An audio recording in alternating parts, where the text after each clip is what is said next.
खड्गम् चक्रगदेषु चापपरिघान् शूलम् भूसुण्डिम् शिरः शङ्खम् सन्ददधिम् कुरैस्त्रिनयनाम् सर्वाङ्गभूषावृताम् यामस्तौ स्वपिते हरौ कमलजो हन्तुम् मधुम् कैडभम्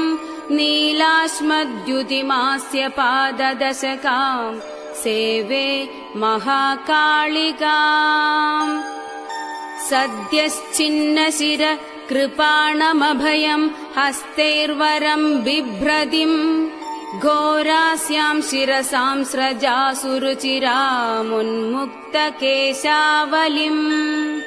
सृक्यासृक्प्रवहाम् श्मशाननिलयाम् श्रुत्योशवालम् कृतिम्